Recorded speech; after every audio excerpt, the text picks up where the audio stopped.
I would say that whenever you see IMF in a given country, that is a clear indication that this country is not monetarily sovereign because you would never see the IMF discussing with countries with, let's say, full monetary sovereignty.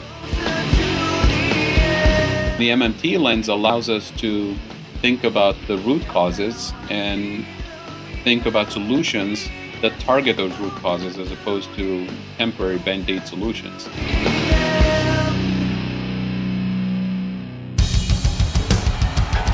What I have said is that this campaign is not just about electing a president, it is about making a political revolution. MMT!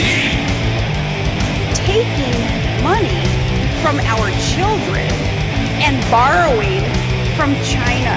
People are dying. Is the program so critical it's worth borrowing money from China to pay for it? And if not, I'll get rid of it. Stop lying!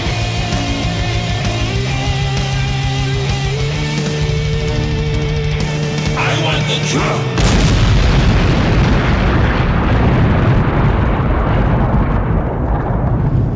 Now let's see if we can avoid the apocalypse altogether. Here's another episode of Macro and Cheese with your host, Steve Grumbine. Yes, and this is Steve with Real Progressives and Macro and Cheese. Today we have a show. We have two experts coming on, Ndongo Samba Sylla and Fadhel Kaboub. Dr. Ndongo Samba Sylla is a Senegalese development economist. He has previously worked as a technical advisor at the Presidency of the Republic of Senegal. He is currently a senior research and program manager at the West Africa office of the Rosa Luxemburg Foundation in Dakar.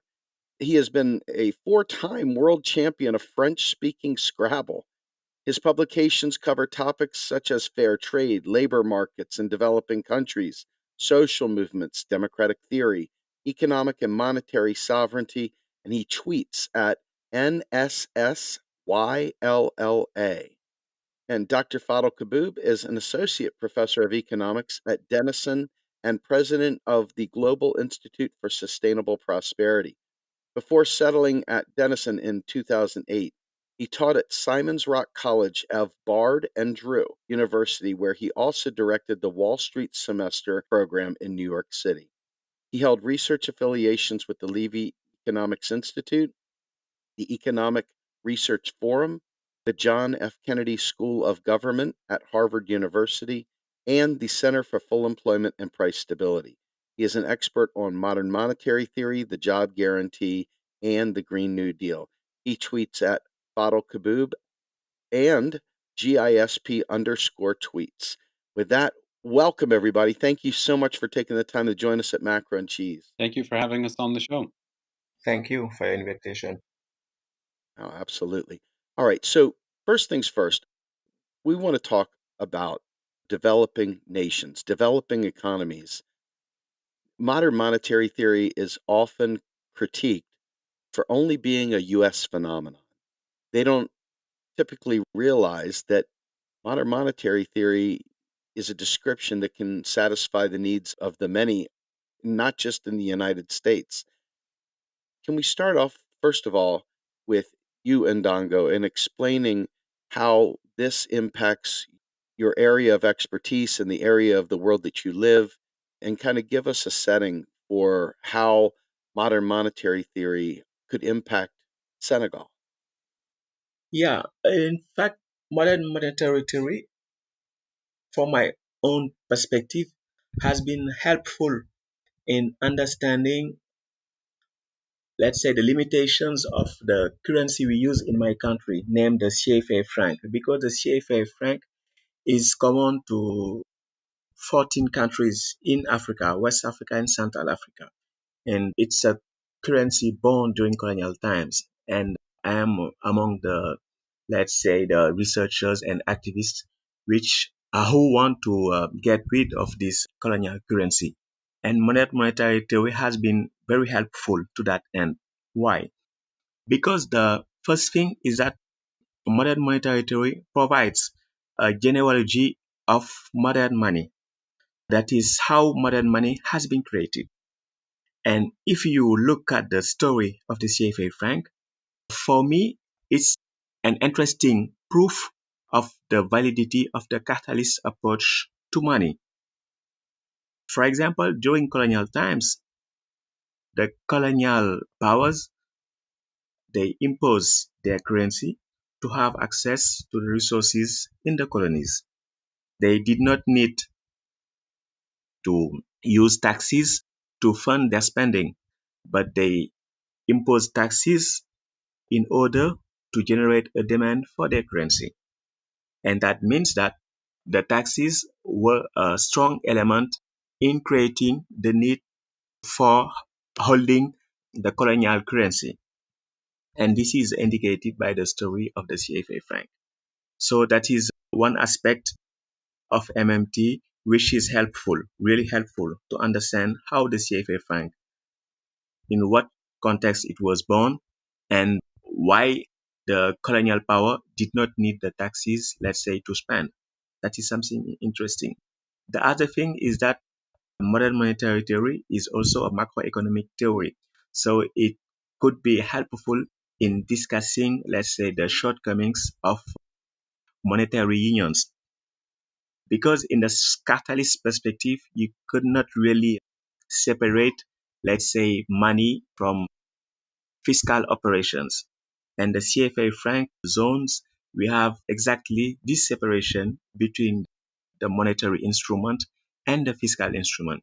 And you see all the criticisms that, let's say, some MMTers have been making towards the European Union, somehow we could apply them to the CFA franc. So, to be brief, if I just take these two aspects, the origins of the currency and the limitations of currency zones, where the fiscal operations and the monetary instrument are separated, you can have very, very interesting insights from MMT. Thank you very much. And Fadl, let me ask you, taking this to you now, in countries beyond Senegal, where they're not in just monetary unions, perhaps they have very limited capacity for production. Can you describe a typical developing economy, what the lay of the land is? What are they facing? Sure. So, a useful place to start this conversation is to remind our listeners what monetary sovereignty means from an MMT perspective. And this will also help us understand how limited the situation is for countries in the CFA zone, for example. So, monetary sovereignty from an MMT perspective, we often talk about the spectrum of monetary sovereignty. So, not all countries are equally sovereign when it comes to monetary sovereignty. A lot of people confuse this with political sovereignty. So, you have independence and you have your own government and so on. So, you have political, independence. But as we'll see, political independence is also limited when you don't have full monetary sovereignty. So, countries that enjoy full monetary sovereignty are countries who can issue their own currency, their national currency, tax the population in the national currency, can issue debt denominated in the national currency and only in the national currency. In other words, they don't borrow and promise to pay back in a foreign currency. And then number four, it's countries who don't fix their exchange rate to gold or any other foreign currency. Countries in that category would be the US, the UK, Canada, Australia, Japan, and so on. On the other extreme end of the spectrum would be countries that have completely given up their national currency.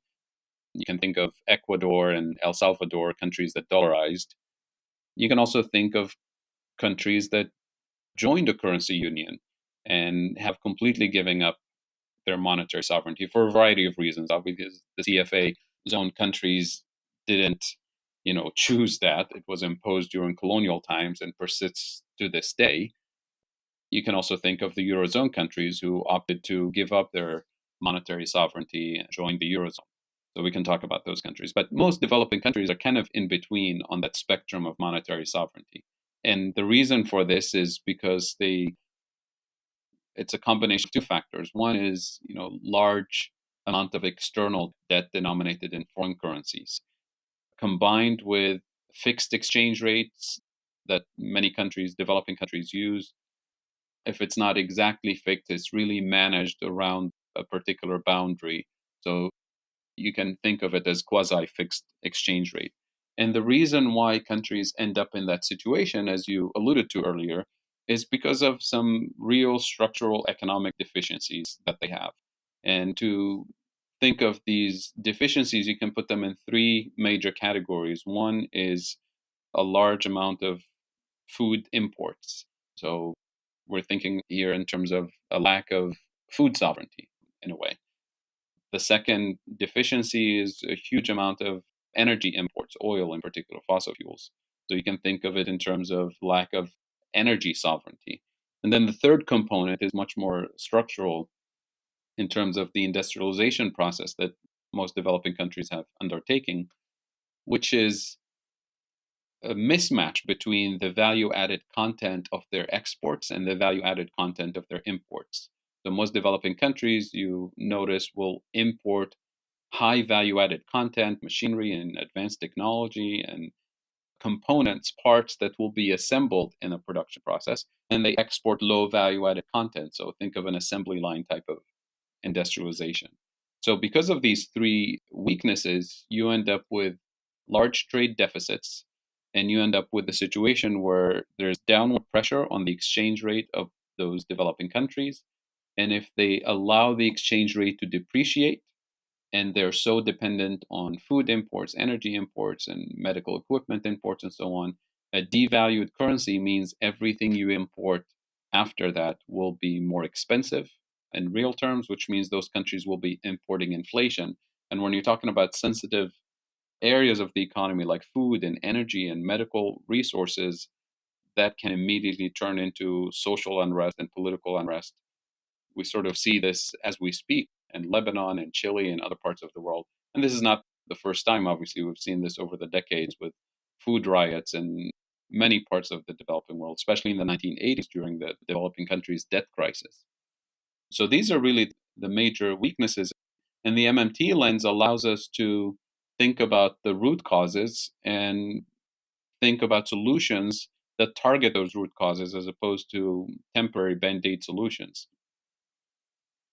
Well, absolutely. So, with you too, I guess my question is, we see the neoliberal paradigm of groups such as the IMF. They go into these areas and extract wealth, while these groups are literally hamstrung and incapable of responding because of the very debt and the lack of monetary sovereignty. Perhaps I'd like to see if you two can build upon that. I understand many that follow Macron cheese are of great concern about issues like the IMF and the impact that the US dollar has on their sovereignty and their ability to make quality decisions for the real resources in the ground, the real resources of their labor, and the real resources of their output. Can you discuss a little bit about the powerful nature of the outside world pressing down on these groups and how maybe we can overcome that? So maybe we should start with a little bit of history about the IMF because it plays such a crucial role today for developing countries in terms of managing their exchange rate and imposing, structural adjustment programs when they offer loans to developing countries. Let's remember that the IMF was created at the Bretton Woods conference in 1945, which was during the last few months of World War II, when it was very clear that the US is emerging as the global superpower, displacing the UK at the time. And the challenge at the time was to try to figure out a way to stabilize the international financial system and avoid some of the conflicts that were taking place in Europe in particular in between the two wars, between World War I and War II. And those issues were kind of experiencing, at least now in rhetoric, which are currency wars. So one of the things that was happening at the time was, a country would devalue its currency artificially in order to make its exports cheaper. So France, for example, would devalue and make its exports cheaper, so it will have a trade surplus with Germany, and then Germany will retaliate and would lower its exchange rate even more to counterattack the French devaluation. The Italians will do the same, and the British will do the same. So it was very counterproductive kind of currency war system. and nobody was winning from that. And some would argue this was one of the components that led to World War II, actually. So the IMF was created at the Bretton Woods system to avoid having these competitive devaluations, these currency wars, and these trade wars. But it's very important to note here that in 1945, when the Allies were setting up the global financial system with the creation of the World Bank and the IMF, there were no developing countries at the time. There were colonies. So they were not invited to the table, and their economic concerns, their structural capabilities were not discussed at the meeting. So it was really designed to serve the interests of the Western world. But then these problems started to emerge as soon as we see developing countries becoming independent in the 50s and 60s. And then we realize the structural weaknesses and structural deficiencies between the developed world and the newly independent countries. So that's a little bit of history, just so we know that structurally, the game was not set up to serve the purpose of economic development. Point number two to add to this discussion is from an MMT perspective, this idea that the obsession with surpluses, government surpluses and budget surpluses, and translates also to trade surpluses. MMT, tends to focus on the real side of economic activity, the real resources. So when a country is exporting goods or services, it's dedicating its human capital resources, technological resources, raw material resources to produce something that its population is not going to enjoy, is not going to consume. So it's selling that abroad, and it's the receiving country that will benefit from that particular good that's being produced and that will actually consume it. So it's very important when you're looking at exports and imports, when you're looking at trade surpluses and trade deficits, to think of the quality and the content of that surplus or that deficit, not just the quantity or the monetary value. Which means, as a nation, maybe you should be focused on being a little bit more selective in terms of not just what you import, but also what you export, so that your focus is quality of life, your focus is environmental concerns, your focus is the real benefits that your economy, that your society is deriving from that international trade, as opposed to a very kind of narrow, simplistic understanding of trade deficits in pure monetary terms, because that will change the terms of your economic policy direction if you start focusing on what the deficit actually means in real terms. So, that being said, as I described earlier, developing countries end up with these structural trade deficits, which puts downward pressure on their exchange rate, and that forces them into a situation where they either have to let go of the fixed exchange rate policy and then suffer the consequences of food inflation and energy, transportation inflation, and all kinds of potential social and political unrest. Or if they want to avoid that, they end up borrowing in foreign currencies, dollars or euros or British pounds or whatever, in order to stabilize the exchange rate. And because these structural deficiencies are long-term deficiencies, so this ends up accumulating a large amount of external debt year after year after year.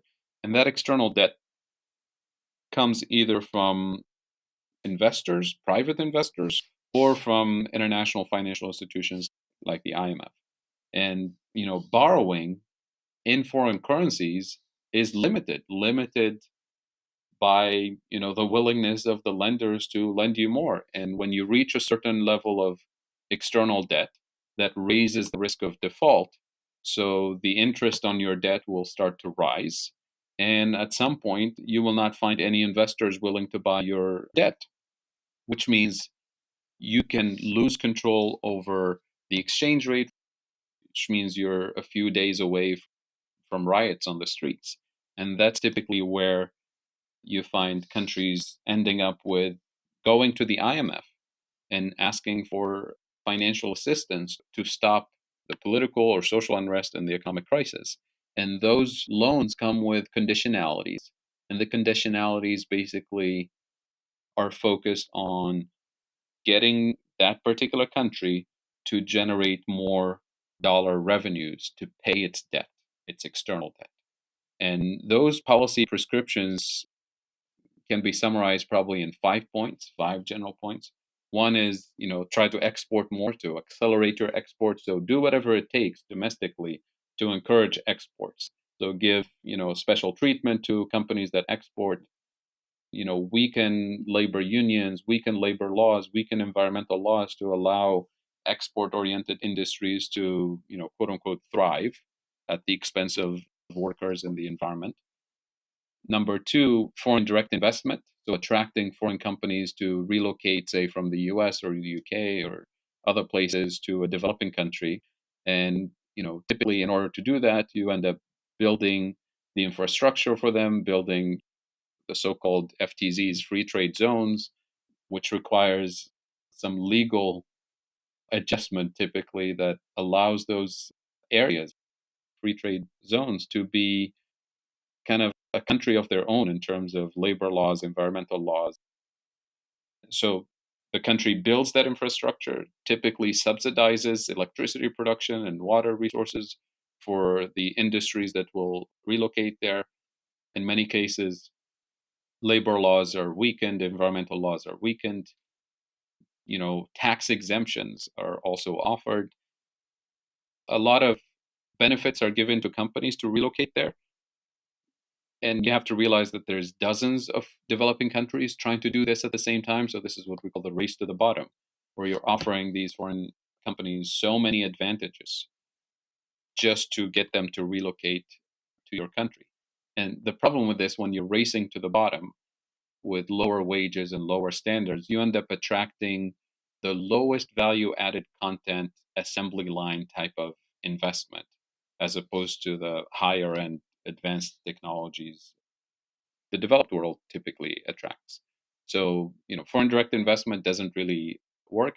And then, by the way, the more you accelerate exports, the more you accelerate foreign direct investment, the more energy you end up consuming. So you import more fossil fuels to fuel the economy. So that puts downward pressure on the exchange rate as well, because you're producing a lot of electricity for manufacturing and shipping and transportation. So that's an additional burden. And then the more you accelerate this type of low value added industrialization, the more high value added content you have to import. You have to import all the components, you have to import the technology. So it looks like a solution, but it has this big problem hidden within it that we've seen unfold over the last few decades. Number three, they tell you try to attract tourists. Tourism brings dollars, so it helps you pay the external debt. Same problem. It looks like a reasonable solution, but it has this big problem hidden in it. When you're bringing millions of tourists, you have to, build the infrastructure for hotels, which is often subsidized by the government, subsidize water and electricity. And the more tourists you bring, the more food you have to import to feed the tourists, obviously. And the more tourists you have, the more energy you have to import for heating and cooling and transportation and all of that. So again, it ends up being a trap in the long term. Number four, they tell you, well, you have this electricity company that the government owns, you can sell it. You have the water company you can sell. You have the telecom company. So all of these state-owned enterprises are often put on the chopping board. Again, it offers a temporary relief because you're selling the airport for, $300 million or whatever, and you use the money in 2 years and then you're back to square one. You can't privatize it again. It's only a one-off deal. And many countries have already done that. So we're really hitting the tail end of that privatization of state-owned enterprises. Number five, they tell you, well, maybe you can set up a little, financial market, mini Wall Street, to attract foreign investors. And when you think about it, why would any, investor go to a developing country's financial market as opposed to London, Tokyo, or New York City? So to attract them away from New York, London, and Tokyo, you have to offer them, artificially higher returns. So the central bank will typically raise interest rates to, prioritize fighting inflation. The central bank or the government in general will offer lower levels of regulations compared to New York and London, other places. They would also offer you lower capital gains tax or tax exemptions. So when you do these things and you create artificially higher returns, the top investors that you're bringing to your financial market are going to be speculators because they're the ones interested in buying low and selling high, and they're not interested in regulations or anything like that. So at first, you have this, what we call the hot money effect. At first, when you do that, you get a lot of money coming in, and the stock market starts booming, and the banking system is thriving, and everybody says, oh, this is great. We're making it into the next step of economic development and prosperity. But then, as soon as the market reaches what speculators think is high enough, that's what they do. They buy low and they sell high. They sell and they all sell at the same time, and they take their money and leave. And that leads to a stock market crash. It leads to a currency crash. And typically, those countries would experience a recession that lasts about a decade. We've seen this in Mexico and Brazil and Turkey and South Africa and Korea. All the emerging markets that tried this ended up attracting all the speculators. Then it took them literally a decade to recover from this effect. So this is not a solution. All of these are temporary band-aids. And this is really the most depressing thing about this exercise that developing countries have been forced into, is that this was always the kind of the mainstream economics advice. The IMF prescription is always about these, typical solutions. And every country tried them at least for, a few decades. And we still see the same prescription today. Like we never learn from these things. And every time they bring these prescriptions, they try it one more time. It's as if they're saying, well, try it a little harder this time and maybe it will work. So the mainstream doesn't really have any answers or any solutions to the problems that developing countries deal with, whereas MMT offers this other lens. Now, I should highlight that the IMF is also not just a financial institution, it's a geopolitical institution as well. We have to realize that the US has a veto power in the IMF. So when it comes to who is running US foreign policy, in other words, the presidency of the United States, it can shift the direction and the priorities and the mandate of what the IMF is doing internationally. Same thing with the World Bank. So these are things that we need to keep in mind, that it's not just technical economic solutions. There's power and influence that's also use the influence of the United States, economic interests of the United States in geopolitical context.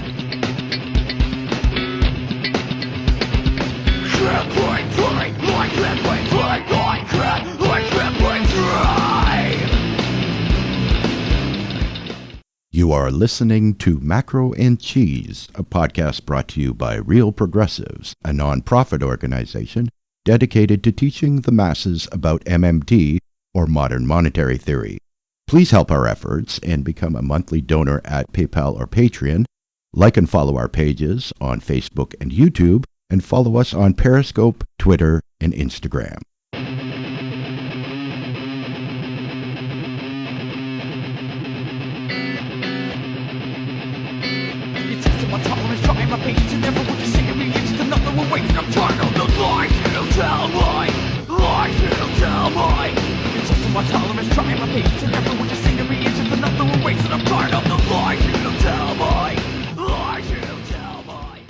I would say that whenever you see IMF in a given country, that is a clear indication that this country is not monetarily sovereign, because you would never see the IMF discussing with countries with, let's say, full monetary sovereignty.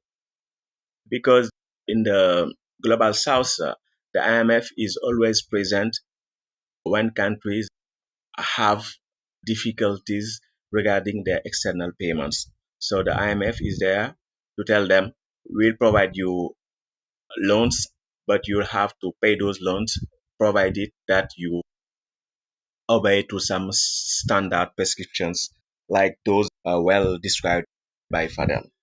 And that means that the IMF usually deals only with countries that are not monetarily sovereign. People have been surprised to see, for example, the IMF intervening in some Eurozone countries like Greece, Portugal, etc. Because with the Eurozone, those countries more or less have surrendered their monetary sovereignty. And so the thing is that if countries want to, I say countries from the global south, they want to develop, they have to work towards achieving more monetary sovereignty.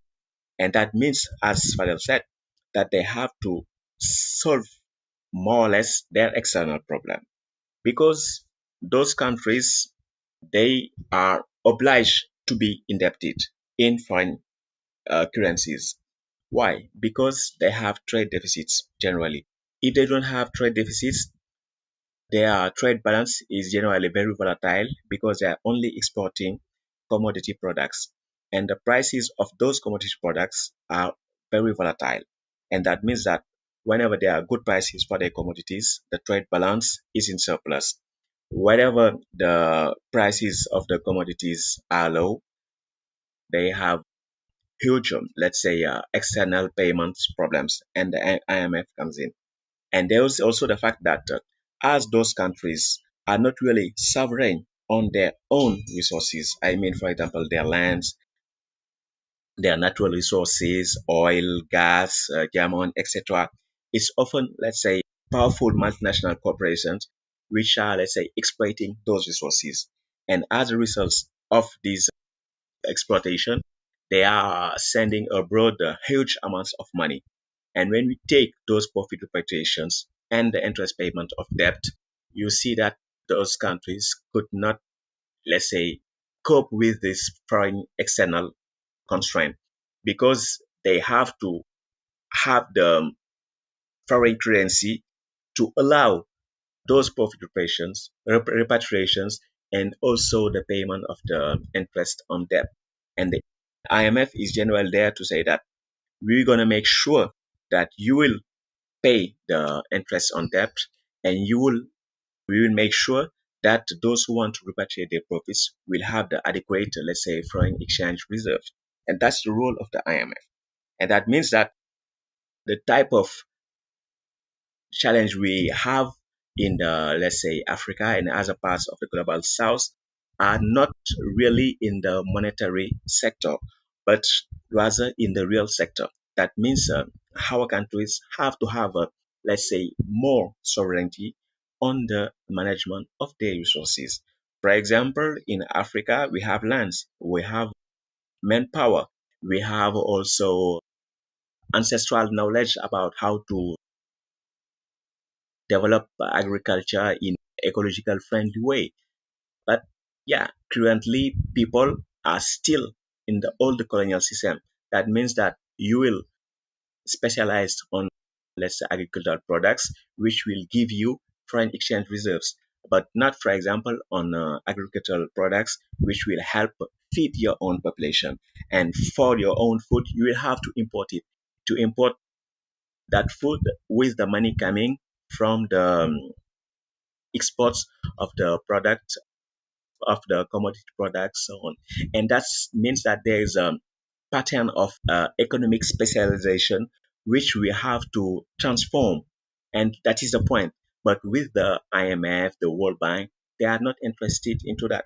They are not interested in structural transformation, and they are against, let's say, any attempt for countries of the global south to achieve, let's say, more monetary sovereignty. And when we use an MMT perspective, we could see, as Fadel said earlier, what are the, let's say, right step towards addressing, let's say, those financial issues, but also those issues from the real economic sector. Now, that's very powerful, Ndongo. I want to ask a question for both of you, and I think this is really, really an important thing for people that are trying to understand better, not only just MMT as a whole, but really the application in developing economies. We frequently hear about hyperinflation. We're oftentimes pointed to, Zimbabwe and Venezuela and Weimar Germany. But in particular, I look at Zimbabwe as kind of a model here where this is always thrown at us as, see, this is what MMT gives you. And in reality, based on what you just said, Ndongo, in particular about managing the resources and the productive capacity and the monetary sovereignty there within, it seems like this is a really important thing to understand how a hyperinflation scenario occurs in these developing nations. Would you like to explain that? Yeah. if you see all these things about hyperinflation is today that you do not have to innovate, you don't have to transform your economies. Because let's just look at the data. You see, since the 20th century, according to the best works done until now, there has been for the whole world just 60 episodes of hyperinflation in the world. And if you take the case of Africa, this happened, I think, for just four countries, likes of Zimbabwe, Angola, and Democratic Republic of Congo, you see. And whenever there had been episodes of hyperinflation, it was during wartime because productive capacities have been dismantled, totally dismantled. If you take, for example, the new episode of hyperinflation in Zimbabwe, it's because the economy is completely broken. There is no longer any productive capacities to support, let's say, the issuing of a national currency in Zimbabwe. And Zimbabwe also is facing international sanctions from the likes of the IMF, World Bank, the US, etc. So that means that hyperinflation is something really, really, really, and let's say, unlikely event, even in Africa. The poorest countries in the world are in Africa. And let's say less well managed currencies are in Africa. And yet you see that hyperinflation has been something really uncommon, something you could not see generally in African countries. So people has to stop with this idea of hyperinflation. And in the case even of Zimbabwe, the hyperinflation has nothing to do, let's say, with, as people say, printing a lot of money. Of course, they have printed so-called lot of money. But the main reason for that is that the productive capacities have been dismantled. And MMT is not about so-called printing money. And whenever we do that with the accommodating monetary and banking system, yeah, things will work. But the thing about hyperinflation is not scientific at all. It's just a way of saying that never innovate. Just just maintain the constancies and just stick to what the IMF and the World Bank say. Fadl, what are your thoughts on hyperinflation? So I will re-emphasize what Ndongo just said about the fact that hyperinflation is extremely uncommon and that it does, happen in cases where you have a complete breakdown of the economic productive capacity system. It happens in times of wars and political turmoil and so on. But also this myth of printing money and hyperinflation, that let's acknowledge this is the mainstream perspective, right? And the burden of proof is on the mainstream to give a better explanation for hyperinflations or inflations to begin with. So just the last 10 years since the global financial crisis in 2008, all central banks, the major central banks, the US, the Fed, the Bank of Japan, the European Central Bank, and so on, all of these central banks have publicly set a target of inflation at 2%, because they were trying to avoid deflation after the crisis. And they tried every trick in the book from a mainstream perspective to do whatever it takes to hit that inflation target, to create inflation. Japan has been trying this for decades now, and they all failed miserably because their theoretical understanding of what causes inflation is not correct. And this is what MMT has been saying all along. So now, 10 years later, we all realize that, their theory of inflation doesn't work. Even the Fed acknowledged that. They said, we have no valid theory of inflation, right? So they acknowledge that their theory of inflation doesn't work, and yet somehow they still hold on to this belief that MMT will cause hyperinflation, that government spending and government deficit will cause hyperinflation. Number one, they don't really have the MMT lens to distinguish between countries on that spectrum of monetary sovereignty. So you hear people, even recently discussing, the external debt of, the national debt of Japan and comparing it to Greece or comparing it to Lebanon or other countries, which is nonsensical to compare a country with full monetary sovereignty with all of its national debt denominated in the national currency and compare that to a country that has a large amount of external debt denominated in foreign currencies. So that's number one. Number two, in terms of what causes inflation from an MMT perspective, both in developed and developing countries. And we'll see that this is even more acute in developing countries. Number one is, as we've discussed, is the productive capacity. So a shortage of productive capacity. And it's not necessarily overall productive capacity. Sometimes it's limited to particular areas of the economy, like food production or energy production or healthcare production or whatever particular industry where you have shortages and you have demand that exceeds the productive capacity of the economy. The second component of inflation that can also lead to hyperinflation is market power within particular industries where you have price setters that take advantage of their monopoly or semi monopoly power and take advantage of panics and crises and shortages to raise prices. But then when the shortages disappear, they never lower the prices back to the initial level. And in the case of developing countries, this is often also overlapped with actual power, as in police and military and customs officers. And so corruption in that system helps strengthen the power of particular key players that can set prices. Sometimes that power is given and licensed by the government. So I'll give you an example. Most developing countries would give a particular import license, exclusive license to an individual or a company or a small group of individuals to be the exclusive importers of wheat, the exclusive importers of rice, the exclusive importers of gasoline. And that gives them exclusive power. And those licenses are not often given in a competitive, democratic, transparent process. So, again, the issue of corruption and power is critical to understanding how inflation takes place, and especially in developing countries.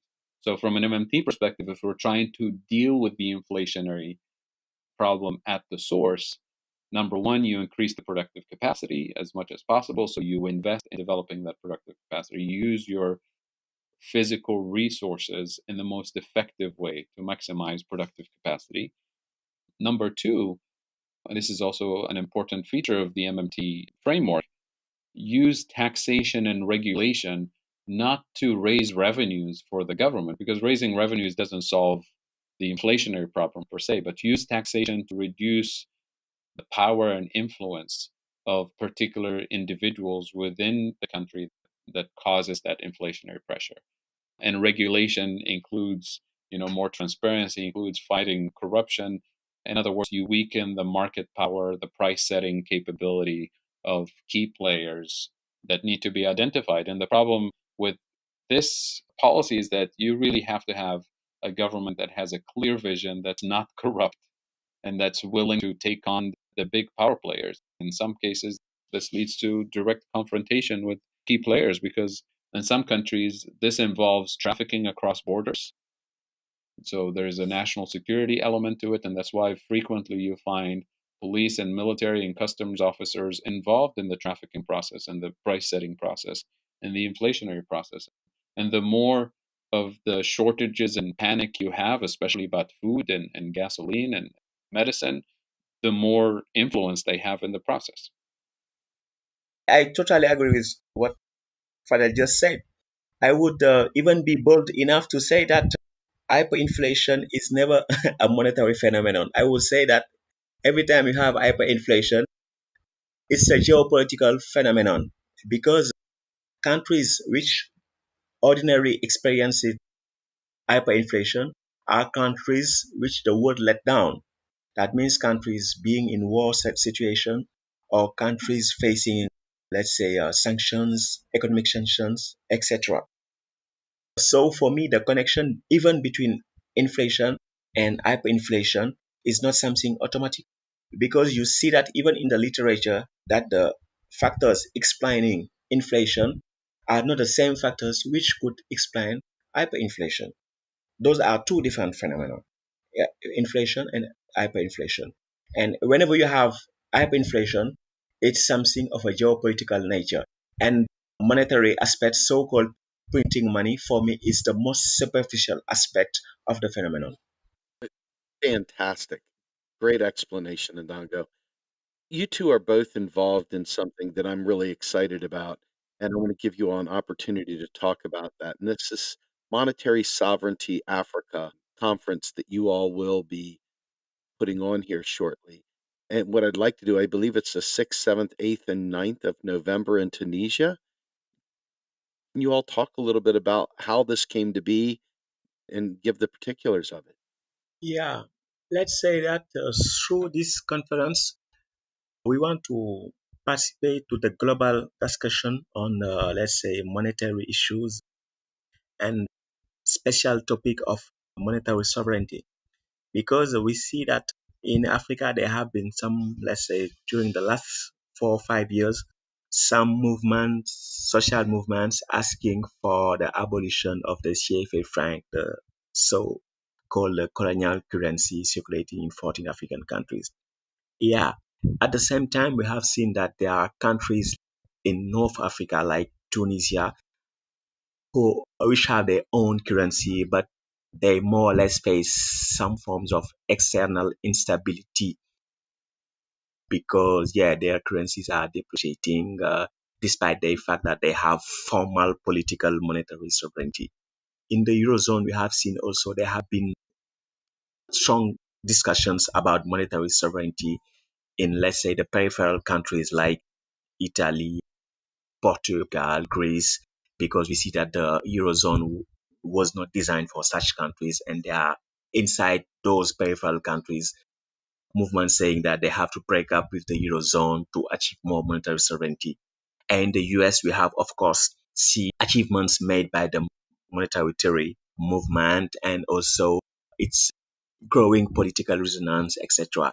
And in this context, we wanted to have a conference, international conference, which would gather all these discussions coming from everywhere around the world and to see in the particular context of Africa what we can do to achieve more economic and monetary sovereignty.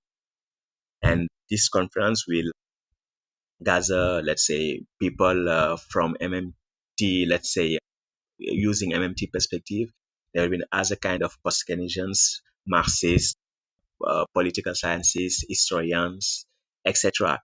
But the purpose is to say how could we build from all the current discussions to try to reflect on the African case. That means for the whole continent, North Africa, Sub-Saharan Africa, what we can do to achieve more economic and monetary sovereignty. What kind of strategies could we elaborate so that we can deal with the kind of financial dependency we see growing indebtedness of African countries. What can we do to create better, let's say, a monetary arrangement so that we could aspire to full employment policies? Sure. So we're hosting this conference in Tunisia on November 6th, 7th, 8th, and 9th in Tunis. And the conference is called The Quest for Economic and Monetary Sovereignty in 21st Century Africa, Lessons to be Learned and Ways Forward. People can actually watch and listen to the conference online. The website for the conference is mes-africa.org. Again, it's mes-africa.org. And there'll be live streaming both in English and in French. There'll be live translation, so people can watch whichever language they're comfortable with. And people can follow us on Twitter. The Twitter handle is at MON_sovereignty. MON as in money. So it's at MON_sovereignty. And they'll be live tweeting as well. So a little bit about the context for the conference. I was brought into this conversation about this conference maybe a year and a half, maybe 2 years ago, but Ndongo was involved in kind of thinking about this conference maybe for a little longer. So the conference is hosted by the Rosa Luxemburg Foundation, the North Africa office, which is based in Tunis. And as you know, Ndongo is part of the Rosa Luxemburg Foundation office in Dakar in Senegal. So it's sort of a joint conference with the two offices of the Rosa Luxemburg Foundation. And the idea was really to invite academics, policymakers, the media, and grassroots organizations in developing countries, and Africa in particular, to think about the process of economic development from a monetary sovereignty lens. Because everybody acknowledges that the mainstream perspective, the IMF prescriptions, have not achieved any of the, presumed objectives of economic development and prosperity. What most countries have experienced in Africa and the developing world in general is more power and influence to a small group of people, so accumulation of wealth at the top, and extraction of natural resources, extraction of wealth from developing countries over the last few decades, in addition to the environmental destructions, to the deterioration of labor standards and quality of life, all for the sake of exporting more, for accumulating more foreign currencies to pay this external debt, and presumably to generate enough dollar and euro revenues and currency reserves to also fuel the process of economic development. But because there's so much external debt, developing countries have to face a choice every few weeks, every few months. Do we, make the payment that's due to foreign investors, or do we use the limited resources we have to invest in education or infrastructure or public health? So it's a clear choice between improving quality of life and paying this external debt. So we're inviting everybody to join us for this event so we can rethink the process of economic development through an MMT lens, through a lens that focuses on monetary sovereignty, food sovereignty, energy sovereignty, in the context of developing countries and the context of Africa in particular. So I'm really excited about this event, and I'm looking forward to it.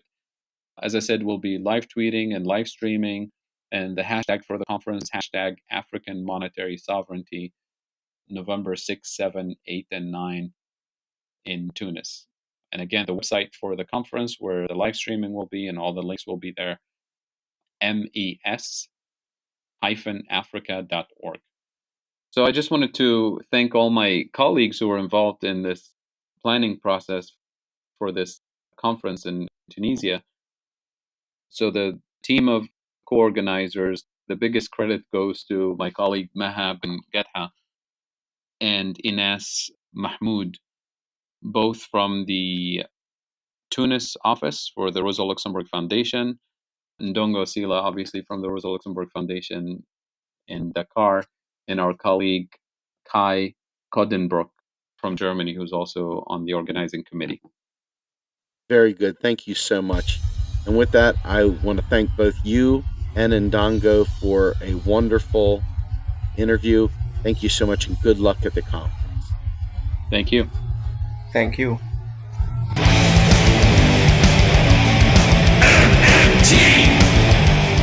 Macro and Cheese is produced by Andy Kennedy.